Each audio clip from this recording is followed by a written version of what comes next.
What's up, what it do, man? It's your boy Dev the Gamer, aka Player One, the guy himself, and welcome to an Outriders video.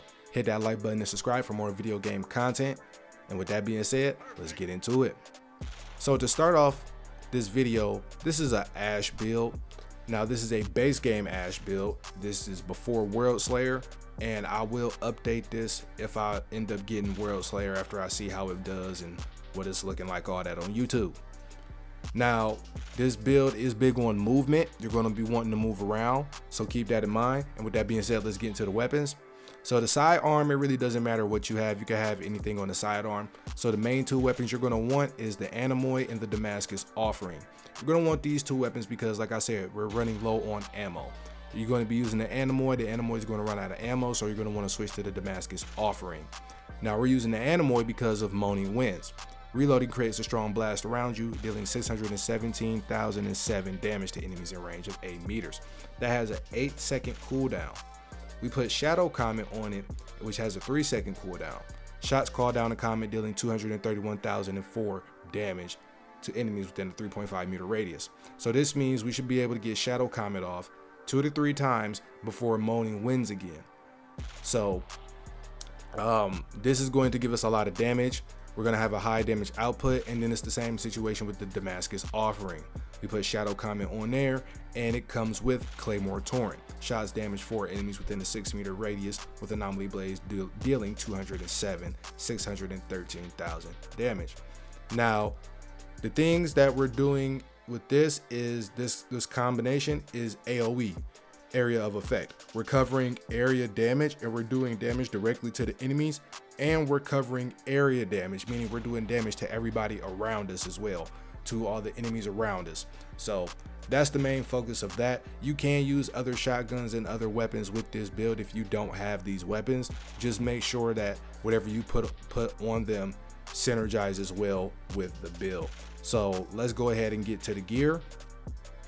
Now the gear, you're going to be using 1 or 2 different helmets. You're going to either be using the Torturer's Mask or the helmet of the Lava Lich. And to speak on that, we're going to be using the Lava Lich set, which will give us an increase of damage of eruption by 40% and decrease its cooldown by 30%. So that's why we're going to be wearing and using the Lava Lich set, which is a legendary set. Now you want the Torturer's Mask because of the Death Sentence mod. Ash Blast. Your weapon damage and anomaly damage against enemies affected by the skill are increased respectively by 40% and 30% for 8 seconds. So you'll use Ash Blast and we'll get this buff to weapon and anomaly damage. Also, we're wearing the Torturer's Mask because of the bonus in firepower. This is going to give us that extra oomph. That way we can hang, put numbers on the board, because with this build, you can clear tier 15 by yourself and you can clear tier 15 in a group of people. So with the Torturer's Mask, it'll give you that extra oomph. That way you can put numbers on the board. The upper armor is going to be the upper robe of the Lava Lich.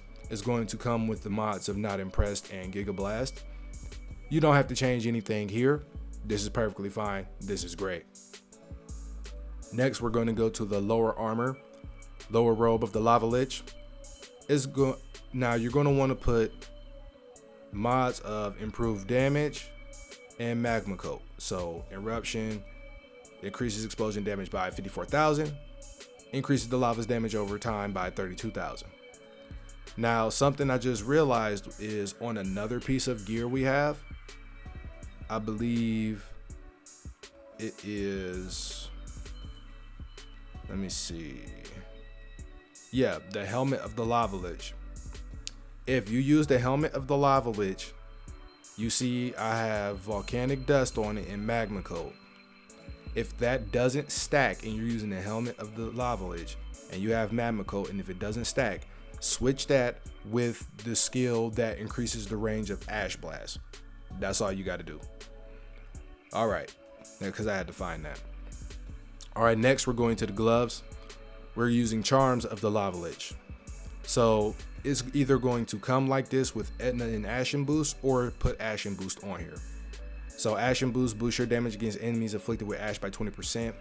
So like I said, this is an Ash build. We're going to be getting a buff in damage from a lot of different places, and more damage doesn't hurt. So you Ash Blast enemies, you get extra damage. You know, that's 20% more damage boost. And Etna would just allow us to use Eruption one more time. In this build, we're going to be able to use Eruption 2 times back to back before cooldown. And last but not least, the foot gear, Boots of the Lava Lich. It's going to come with Circle of Power, which is fine, but we also use the skill of Overheat. So put Detonator on here, as you see I have, which will decrease the skill's cooldown by 50%.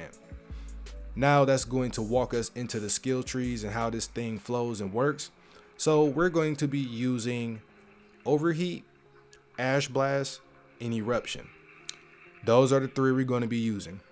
So Overheat, deal damage to all enemies within a large radius and interrupt their skills. Enemies inflicted with burn receive more damage. Now I'm reading this off the wiki instead of not the game because I forgot to get the stuff from in the game to get the actual accurate, but it's like 30 or 40 something damage instead of just the regular 2,000-3,000 damage if the enemy is inflicted with burn with Overheat. And then Ash Blast, create an anomaly blast to inflict ash onto all enemies within a large radius around you. And Eruption, create a volcanic eruption beneath the selected enemy, dealing damage to them and all enemies within a radius of the target. Now, how you're going to want to do this is Overheat, Ash Blast, Eruption, or Ash Blast, Overheat, Eruption.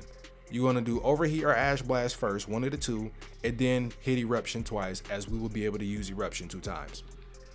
Now, this the skill tree is up on the screen. That's up on the screen. And I know y'all like, holy effing shit, what the hell is this man doing if you're a regular and a casual player of Outriders? So we're going to capstone the Ash Breaker out, and to start from the Ash Breaker out, we need Burning Situation, activating immobilized skills. Well, y'all can read it, it's up on the screen. We're going to have Burning Situation to give us more weapon damage. We're going to have Hot Situation to give us more anomaly damage.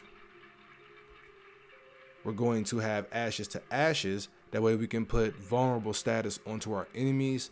So when you Ash Blast enemies and stuff like that, if we inflict ash on enemies, they will have vulnerable on them, which does nothing but help us do more damage.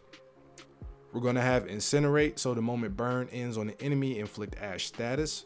Once again, just ashing and figuring out a way to get ash on enemies at any and all costs.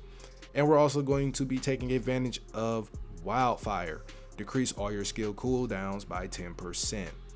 So with this build, how it works, with this cooldown reduction that you are going to have, Overheat is going to be the skill that you can use back to back almost, because the skill cooldown is so low. It's just so low.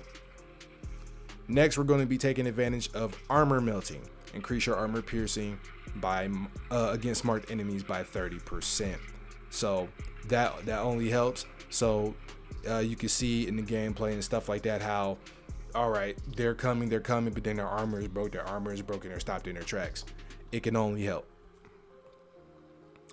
And we're also going to be taking advantage of Hurt Twice as Long, increase damage against elites by 10%.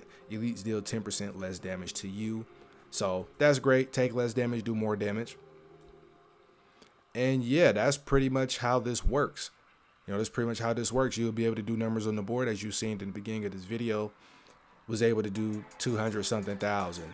On a any given run, you can do anywhere from 150, 160 million to 270 million damage with this build. You can clear tier 15, any tier, solo or with people, and it's a lot of fun, and it helps because you get to help the teammates and help people playing with you without necessarily having to deviate from what you're doing, so you can split the field up and you can handle a couple enemies over here, they can handle a couple enemies over there, and everybody isn't congested and running into each other, and then everybody just gets swarmed by enemies because it's too many around. So movement is definitely going to be key with this build. As you can see in the gameplay, you're going to want to move around a lot. You're going to want to move around, be careful what you're doing, because it's easy to get stuck on random stuff in this game. And yeah, but that's this build. So y'all enjoy the rest of this video, hit that like button and subscribe for more video game content, and I'm gonna catch y'all next time. Gone.